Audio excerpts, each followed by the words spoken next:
Imagine one family, 5 brothers, and a plan so clever it changed the way money moves across the world. They started in a narrow street in Frankfurt, Germany. Nothing fancy, no palace, no title, just a small Jewish neighborhood. Fast forward a few decades, and they are trusted by kings, financing armies, building railways, and shaping nations. Their name is whispered in conspiracy theories, accused of controlling the world. Some say they own more than any bank or government. This is the story of the Rothschild family, the dynasty that helped build global capital networks, and the legacy that still echoes today. Mayer was born in 1744 in Frankfurt's Jewish ghetto. Life was far from easy. Jews were often restricted to certain professions, limited in where they could live, and barred from participating in many aspects of society. But Mayer had a keen mind and a sharp eye for opportunity. He began working as a coin sorter and currency exchanger, a humble job that would lay the foundation for something extraordinary. He married Gutele and had 10 children, 5 of whom would go on to carry the Rothschild name across Europe. But Mayer had a vision that went beyond local banking. He realized that in order to grow his wealth and influence, he needed to spread his family across key financial centers. Many families kept all their children in one place, but Mayer's plan was different. He sent his sons Nathan, James, Salomon, Carl, and Amschel to London, Paris, Vienna, Naples, and kept Amschel in Frankfurt to manage the home base.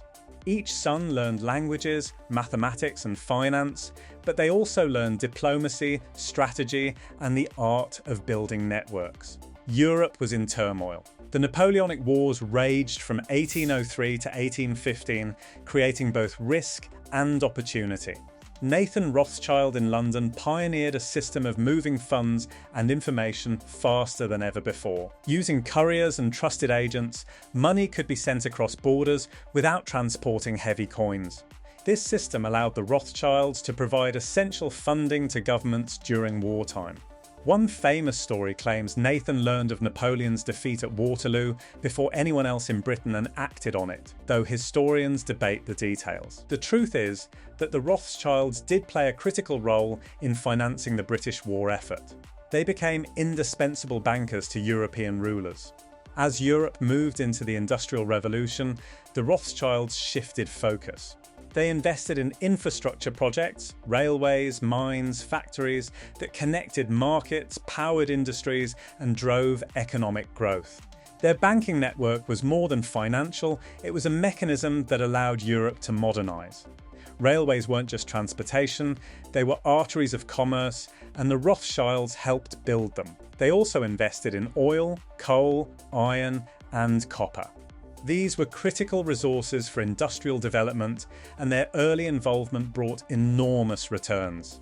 The family's wealth also allowed them to become patrons of culture and philanthropy. They supported Jewish communities facing anti-Semitism, funded educational initiatives, and contributed to the arts.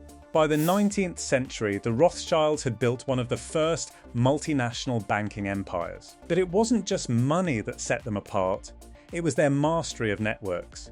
Mayer had understood that relationships were as valuable as capital. Each branch of the family communicated constantly with the others. Information about political developments, market conditions, and investment opportunities flowed quickly, giving them an edge over competitors. This was a family-wide intelligence system that anticipated modern global finance. The family also adapted to challenges. Revolutions, wars, and the rise of joint stock banks threatened traditional banking. Yet the Rothschilds diversified investments, built alliances with other banking houses, and maintained influence with governments. They moved with the times while preserving their family legacy. The 20th century brought new challenges. The Austrian branch was decimated during the Nazi annexation, losing assets, estates, and priceless art. Many family members escaped, some paying enormous ransoms for freedom. The Paris branch rebuilt after the war, but faced nationalization in 1981. Only the English branch, under Sir Evelyn Rothschild, maintained continuity, guiding Rothschild & Co. into the modern era. Evelyn served as an advisor to Queen Elizabeth and oversaw the family firm with a steady hand, preserving the network and reputation built over centuries. Modern Rothschilds continue to wield influence quietly. Nat Rothschild invests in commodities and finance, controlling significant assets. David Meyer de Rothschild focuses on sustainability and environmental projects, even sailing a boat made from recycled plastic across the Pacific. Jacob Rothschild, the fourth Baron, invests in art, vineyards, and banking, maintaining the family's presence in both finance and culture. Other members are active in philanthropy, technology, and global business ventures. Their wealth is still considerable, though much of it is held privately and difficult to quantify.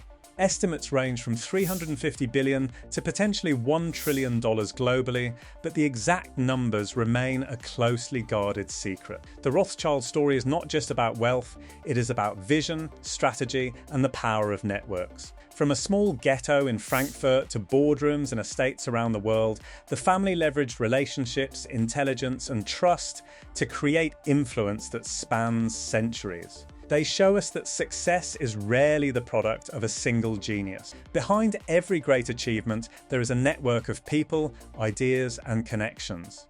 Even today, Rothschild & Co. uses these principles. Investment decisions rely on relationships, first-hand insights, and global intelligence. They meet with executives, employees, suppliers, and partners to understand not just numbers, but culture, operations, and potential risks. This approach has roots in Meyer Amschel's philosophy. Trust, communication, and networks are more valuable than any single sum of money.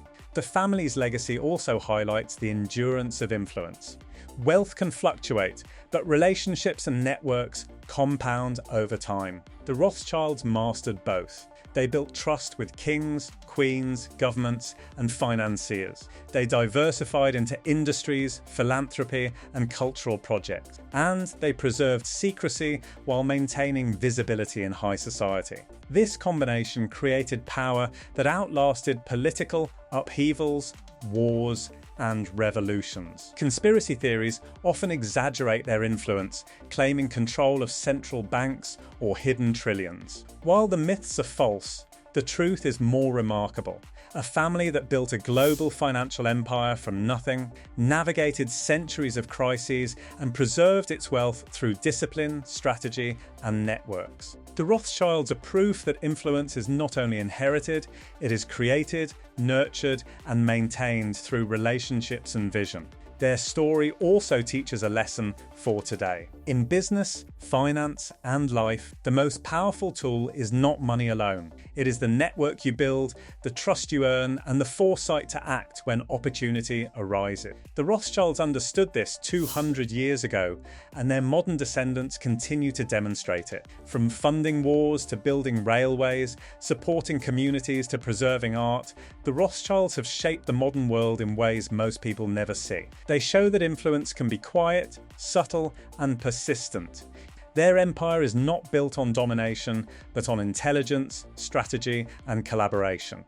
So, the next time you hear a myth about hidden trillions or secret world domination, networks, trust, and the ability to act wisely over time. The Rothschilds mastered that lesson centuries ago. This is the story of the family that didn't just amass wealth, they built a network, a legacy, and a system that has endured for over 250 years. And that is the real power of the Rothschild legacy.